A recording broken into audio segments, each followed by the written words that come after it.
In today's video, I'm going to teach you how to use Google Drive to upload a resume. This task might seem a bit daunting at first if you're new to cloud storage, but I promise it's a straightforward process that you'll master in no time. Let's dive right in. First, head over to your web browser and type in drive.google.com. If you're already logged into your Google account, you'll be taken directly to your Google Drive homepage. If not, don't worry. You'll be prompted to log in. Simply enter your email and password, and you'll be on your way. Once you're in Google Drive, you'll find yourself on the main dashboard, a place that might look a little empty if you've never used it before. To spice things up and get started with uploading your resume, look for the colorful plus sign labeled New on the left-hand side. Clicking on it will reveal a drop-down menu. From there, go ahead and click on File Upload. This is the option that allows you to upload documents from your computer to your drive. Now, a File Explorer window will pop up where you can navigate through the folders on your computer.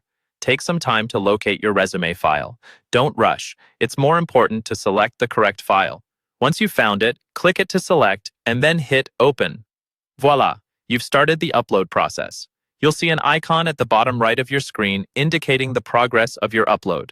Wait for the upload to finish. It usually happens pretty quickly for a single document. Once the upload completes, your resume file should appear in the main area of your Google Drive, a permanent home where you can access it anytime from any device. Now let's talk about sharing your resume. Hover over the file until a few icons appear on the right side. Click the one that looks like a person with a plus sign. This is the Share button. A new window will pop up and you'll notice a field labeled Add People and Groups. Here's where you can enter the email address of the person you'd like to share your resume with. Before sending, take a second to set the permissions. By default, they can view the file, but you can click the drop-down next to Viewer to change it to Commenter or Editor if that fits your needs better.